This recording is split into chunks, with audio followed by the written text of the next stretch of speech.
honking. Times I wake in bed and say, who's coming in? And it's just one of those things that gets implanted. When I talk about, you know, not wanting my kids to get hurt and stuff like that, I was 22 years old, so my kids were like 18 when under my command. So you get to grow up pretty fast. So anyway, and these base camps floated around to wherever the operations might be. We would typically be a little bit away from the infantry because of our distance that we could cover in terms of 7-mile radius all around wherever we were at. Did have an interesting experience once. The majority of Vietnam is flat. There's an extinct volcano called the Black Virgin in Vietnam. I call it the Nguyen Bao En. And there was a special forces camp up on the top of that.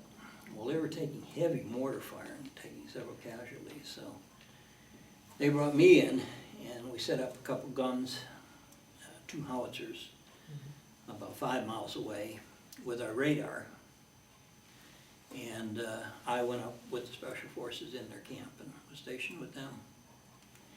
Whenever a mortar would fire, the radar was so fast in picking it up on the telemetry and marking the spot where it came from, we could have 105 howitzer rounds on the way before that mortar round hit. And it didn't take very long that they didn't want to take chances with shooting mortar anymore. So we were up there about 3 weeks. Interesting, my first morning up there, they had the northern tribes working with them, and so they always used crossbows. And very basic, primitive type folk. And they had a cauldron that they cooked their food in.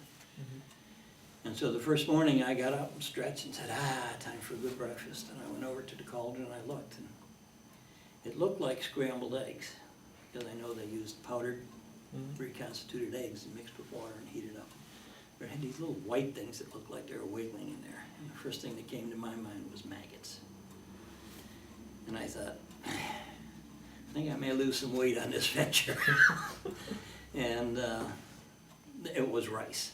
It turned out to be rice. It was just one of those things where your mind can play tricks on you. Speaking of mind tricks, one of the things I did was had my wife at the time send me some flower seeds, and I planted that around the tent as a distraction from war. In the PowerPoint presentation that I'm giving you guys a copy of, it fires a shot and said, "Oh, I'm sorry, did that disturb you?" Well, shots would not disturb us because we were so accustomed to gunfire and explosions and what have you. To get distracted, we could, you know, concentrate like on flowers or something that, you know, was from hometown, and not have to think about the war, however momentarily it might be. You learn real fast that you know, if you do things that you were taught when you were a kid, you know, don't play in the puddles, but walk up on the dry ground and stuff like that, will get you killed or wounded quicker than anything. Because the Vietnam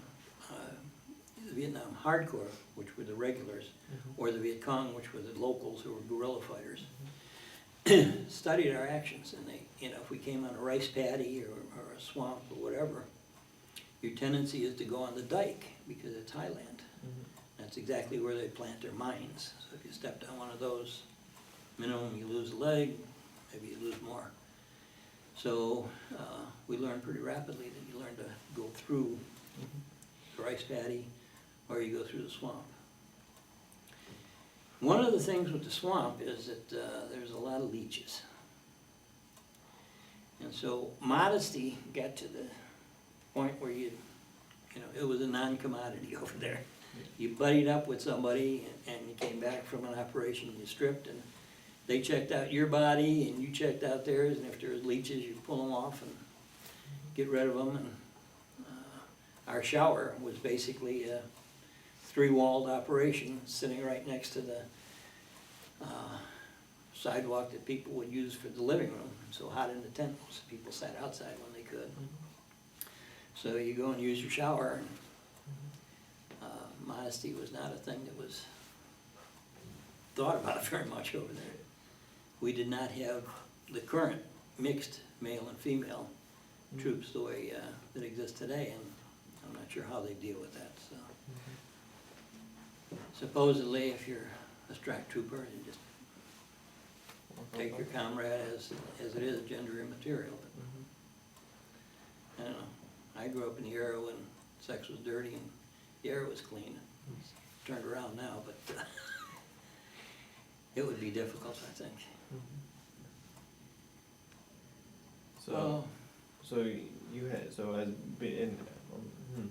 So as you were in charge of an artillery battalion or a regiment or? No, I was the security officer, which was part of the headquarters company. An adjutant is an S1 that takes care of personnel, S2 is security, S3 is operations, and S4 is logistics supplies. Then underneath that you have battalions, and then underneath that you have companies, and then underneath that you have platoons. So a platoon of 2 guns would typically support an infantry company, and it's made up the same way. An infantry battalion has got 3 companies, and a company has 3 battalions. And each battalion has 3 squads. So howitzers being very large weapons, was there like any major way that they would be transported to the region from which you were going to be operating a mission? Were they like transported by helicopter or? The vast majority of the time is we would helicopter them in, yeah. The 105 is probably the smallest howitzers that we had. We also had the 155, 155 millimeters, 8-inch, and the 175, which is huge. The barrel of this thing is 50 foot long. Some of those were all self-propelled, and we didn't take them to the field very often. Their range is extraordinary. Had the opportunity to shoot some naval gunfire. Those are 16-inch. The shell's basically the size of a good-sized cow. And it shot from the ocean to points inland that we needed to go, and that would pretty well decimate anything that was underneath it. Had a harrowing experience one time. We went into an area that we should not have been. We were coming down a hill, and then there was a flat plain, and then there was a tree line. Well, we checked both ways visually, and there was nothing that would allow a better, way to get in, so we had to come down the hill. And about halfway down, they open up from the tree line, and automatic fire, machine guns, what have you. Took a lot of casualties right away, and the rest of us kind of hit the ground. I started shooting artillery, and it didn't touch it, so they were obviously in reinforced bunkers. So I called in an airstrike. The A6A, have you ever been in Edwardsville? And over on, I can't remember the name of the street, but Stilley Park, there's the A6A Intruder airline. There was a movie about the flight of the Intruder several years ago. Anyway. We call an Intruder in, and he can fly at supersonic speeds, 600, 700, and then slow down to 100 miles an hour. And so we marked the territory. He came in and dropped a 1,000-pounder. And that concussion, and we were just a little over a football field away, a little over 100 yards away. The concussion that lifted everybody off the ground. I mean, the whole ground just lifted. And it was like some of these Arnold Schwarzenegger's movies where you see the dust moving and coming at you. That's the sound energies. So that was interesting. He followed up with napalm. And once you smell, well, if you've ever burned some, bonfire or something, you burn some of the hair on your body. That's what a real body smells like in napalm. You never forget the smell of, we used to call them crispy critters. You try as best you can to dehumanize them. And that's been going on for a long time. If you read about Mark Twain's writings, The War Prayer. Mhm. He talks about how he, you know, they curse the enemy and dehumanize them. Mhm. So, not a good thing, not a Christian thing, but a survival thing.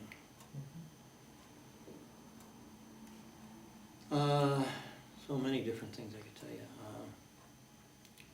I was on a line with the infantry walking one time, Mhm. and obviously stepped on a mine, Mhm. but for whatever reason, it did not detonate until we were well past, and then it went off. Mhm. And went back and looked, and, you know, we stay so far apart, so that was right where I had been walking. And one of my, you know, close calls that you can't explain. Mhm. The very best birthday gift I ever got was in 1966. I normally sat, if the door was here, I would sit back and lean against the wall. Mhm. And Australian captain came in, and he wanted to see what it was like from a Huey, seeing, you know, the aerial view of what was going on. So the wall was here. He sat up, and he was leaning more out the door. Mhm. We did what they call a corkscrew takeoff, where you go up instead of out. Mhm. As we were corkscrewing, the .50 caliber caught us. And it took a chunk about that big out of his back. And so we medevaced him Mhm. back to the base camp. Carried him out, the medics were gonna take care of him. Came back out to get back out there, and they said, well, you can't take this bird back up. And I said, why? That bullet went through, hit him, and I was sitting in the jump seat in the back. It went out 2 inches above my head, and then it also hit the main rotor. It should have torn the rotor apart, and we should have fallen from the sky. And none of us, again, could explain it, you know, Mhm. other than it wasn't our time to go. So, there was several instances of things like that had occurred. Just lucky situation. Well, I like to think somebody up there was smiling at me. You know, I don't think I deserved it, but you know, I was not the fellow that followed all the rules, as you may have caught on before about talking back. Everybody was supposed to keep their helmet on and wear their flak jacket, that, you know, like a bulletproof jacket. Well, it was hot, so I opened mine up, you know, 100+ degrees, it's too hot for me. And I take my helmet off because I didn't want to sit on the wet ground, I'd sit on my helmet. And there, when I was with an infantry outfit, they put like 2 of us together, company commander and me, would be housed in the same 2-person tent. And I was in with this one fellow for quite a while. I talked about my wife at the time, he talked about his wife, and he had 1 son. And he would share with me pictures that his son drew. And then one day I came back, and there were some strangers taking his stuff out. And, you know, we call it you bought your lunch. You know, his time was over. He took a machine gun bullet to the head with his helmet on, but it took him out. And part of PS, you know, the post-traumatic PTSD, is you gotta put that out of your mind. Because if you have that in your mind, you're not thinking about what you've gotta do to survive. And those things accumulate. The more you see of it, the more it happens. And so, and that's why a lot of us, you know, came back and were stressed out and sought help. And that's how I got into psychology. I got help from psychology and said, wow, if they could do good things to the likes of me, then maybe I could learn something and help somebody else. It was very interesting. So having gotten into the military so that I could make all that money and get married, I was back less than a year, and the wife at that time decided she didn't want to be married anymore. So that ended that part of my life. But the memories carried on. So you originally were sent to Vietnam in '64? In the early part of '66. Early Yeah, part of we were getting ready for it in '65. Okay. Excuse me. And so, were you there to the end, or was there ever a time? Did you go No, there early? Vietnam actually lasted from 70, or from 54. There was American troops in under the Eisenhower administration until 76, was it? Maybe earlier than that, maybe it was 73. I can't recall right offhand. Mhm. No, you typically served a one-year tour of duty. Mhm. Now, if you wanted to, you could re-up and go back. But one of the things that was getting to me was not the war. That's fine being a warrior, if they let me.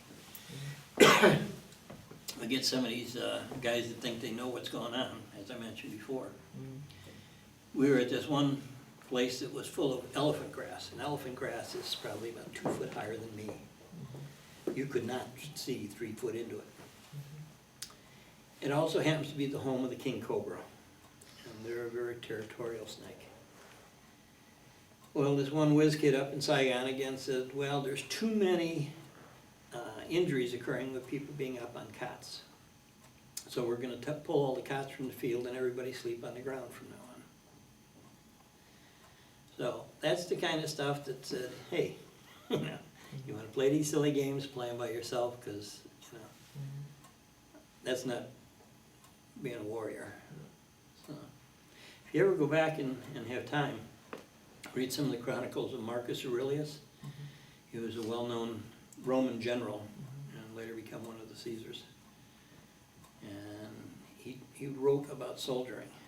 And although the weapons have changed, what soldiers do has not changed. No. The ultimate weapon is still the individual soldier going out and doing what he has to do. How are we doing time-wise? I can't see the clock. Oh, I haven't. We're doing good. We're doing good, yeah, if you have anything that you wanna finish up with, you can probably. Yeah, that way. Or We're any other right questions about, anybody we're else right about has. 40, we're right about 40, 35 minutes.